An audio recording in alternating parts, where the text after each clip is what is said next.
আপনি অন্তরের মধ্যে এমন একটা আগ্রহ সৃষ্টি হয়ে যায় যে আসরের নামাজ থেকে আর জীবনে আমি নামাজ ছাড়বো না, আসরের নামাজ থেকে আমি 5 ওয়াক্ত নামাজ শুরু করবো, একটা ছাড়বো না। আর একদম সরিষার দানা পরিমাণ অর্থাৎ এরকম ছোট গুনাহ কাজও আমি আপনি করবো না। এরকম দিনের মধ্যে দেখা যায় একটা তামান্না সৃষ্টি হয়ে যায়, কিন্তু যখন আসরের সালাতের সময় এসে যায় তখন আবার নফসের মধ্যে শয়তানের ওয়াসওয়াসা ধোঁকা ঢুকে যায়। তখন আসরের নামাজের সময় হয়ে যায়, তখন মনের মধ্যে এরকম আবার চিন্তা ফিকির এসে পড়ে, আসরের নামাজটা ছেড়ে দেই, মাগরিবের নামাজ থেকে আমি আপনি আবার এই চিন্তা করি মাগরিবের নামাজ থেকে 5 ওয়াক্ত সালাত আদায় করব।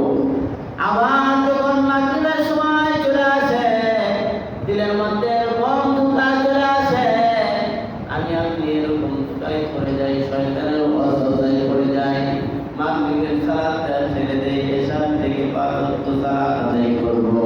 যখন আবার এশার সালাত চলে আসে, আবার দিলের মধ্যে চিন্তা ফিকির ঢুকে যায়, শয়তানের ওয়াসওয়াসা ঢুকে যায়, এশার নামাজটা ছেড়ে দেই, ফজরের নামাজ থেকে আবার কি করব 5 ওয়াক্ত সালাত আদায় করব।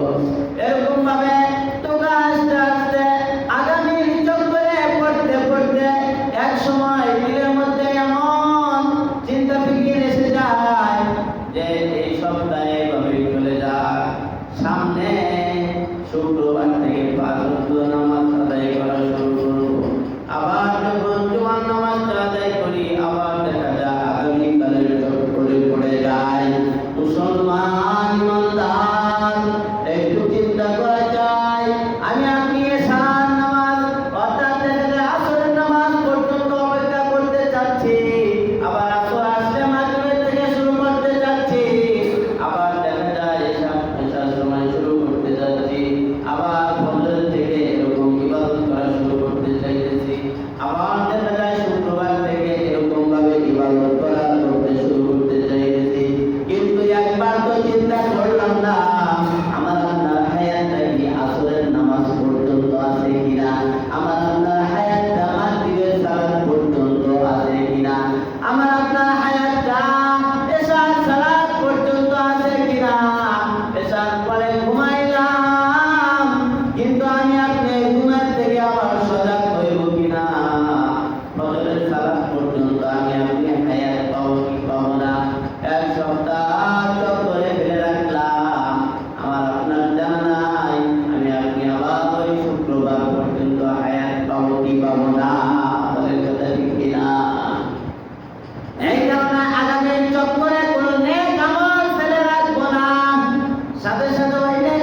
দিলের মধ্যে অনেক তামান্না থাকবে, রুকুটা একটু সুন্দর করে দেয়, সেজদাটা একটু সুন্দর করে দেয়, কিন্তু ওই সময় অসুস্থতার কারণে আর ওইরকম ভাবে সুন্দরভাবে রুকু করা সেজদা করার তৌফিক হবে না। ঠিক কিনা? এই কারণে আল্লাহ রাসূল সাল্লাল্লাহু আলাইহি ওয়াসাল্লাম এই পাঁচটা জিনিস আসার পূর্বে এই পাঁচটা জিনিসের মূল্যায়ন করতে বলেছেন। 3 নাম্বার হলো ওয়াগিনাকা ক্বাবলা ফাকরিক। আল্লাহ রাসূল সাল্লাল্লাহু আলাইহি ওয়াসাল্লাম বলেন, তোমার দরিদ্রতা আসার পূর্বে তোমার দরিদ্রকে, অর্থাৎ তুমি সম্পদশালী থাকা অবস্থায় ওই সম্পদের তোমার মূল্যায়ন করো।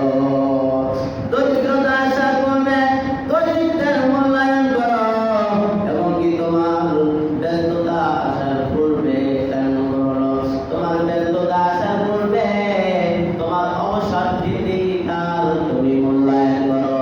অর্থাৎ আমার আপনার জীবনে যখন ব্যস্ততা চলে আসবে, দেখা যাবে ইবাদত বন্দেগীর মধ্যে ততটা সময় দেওয়া যাবে না। আর যখন আমি অবসর থাকলাম, ওই সময় কথা আল্লাহ রাসূল সাল্লাল্লাহু আলাইহি ওয়াসাল্লাম বলেন, ওই সময়টা তুমি তোমার কাজে লাগাও ব্যস্ততা আসার পূর্বে। আর 5 নাম্বার হলো তোমার মৃত্যু আসার পূর্বে, তোমার জীবন কালকে তুমি কি করো, মৃত্যু আসার পূর্বে তোমার জীবনকে তুমি আল্লাহ তাআলার কাজে লাগাও, ইবাদতের কাজে লাগাও। কারণ যখন তোমার মৃত্যু চলে আসবে, যখন মৃত্যু হয়ে যাবে, তখন তুমি হাজারবার যদি চাও আল্লাহ তাআলার হুকুম পালন করবে, সুন্দরভাবে সালাত আদায় করবে, সিজদা করবে, এটা তোমার তৌফিক হবে না। এই কারণে মৃত্যু আসার পূর্বে আল্লাহ রাসূল সাল্লাল্লাহু আলাইহি ওয়াসাল্লাম তার জীবনকে কাজে লাগাইতে বলেছেন। এই কারণে এই 5টা জিনিস আসার পূর্বে অবশ্যই আমরা এই 5টা জিনিসের মূল্যায়ন করব। আর আগামী চক্করে আমরা নিজের আমলকে ফেলে রাখবো না। রাজি আছি তো ইনশাআল্লাহ? একবার জাহিলি যুগের এক লোক তার সমাজের লোকদেরকে বলল, আমি তো 99টা খুন করে ফেলেছি, 99টা খুন করেছি, আমার কি বাঁচার কোনো রাস্তা আছে কিনা? ওই সময় তার এলাকার লোকজন বলে দিল, যাও অমুক এলাকায় একজন পণ্ডিত আছে, ওই পণ্ডিতের কাছে তুমি যাও, তার নিকটে এই ঘটনাটা বলো।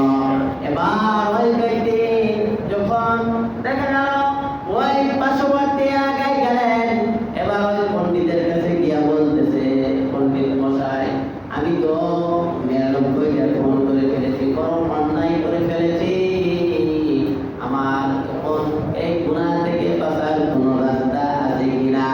এবার ওই পণ্ডিত ওই লোকটাকে বলতেছেন, না না, তুমি তো 99টা খুন করে ফেলেছো, তোমার তো আর বাঁচার কোনো রাস্তা নাই। এবার ওই ব্যক্তি ভাবে, যেহেতু 99টা খুন করেই ফেলেছি আর আমার বাঁচার রাস্তা যেহেতু নাই, তাহলে আমি কি করি? তাহলে আমি আরো একটি খুন করে 100টা খুন পূরণ করি। এই কথা চিন্তা বিকেল করে ওই ব্যক্তি ওই পণ্ডিতকেও খুন করে ফেলেছে, হত্যা করে ফেলেছে।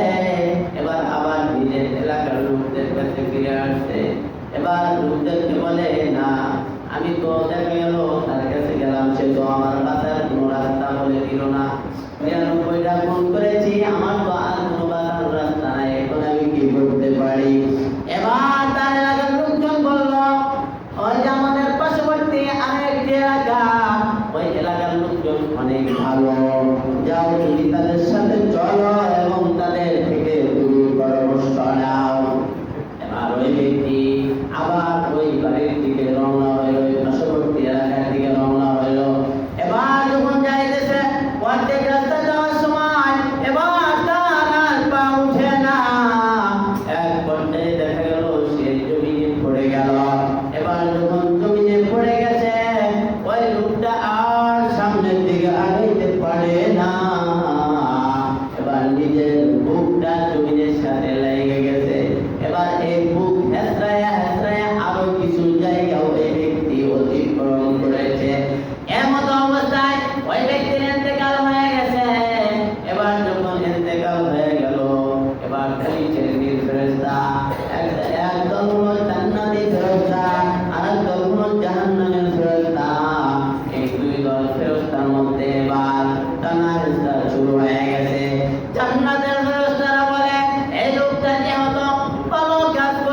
জন্য নিজের শুদ্ধি হওয়ার জন্য অগ্রসর হয়েছিল সামনের দিকে, এই লোকটা জান্নাতে যাবে, এই লোকটার রূহকে আমরা নিয়ে যাব।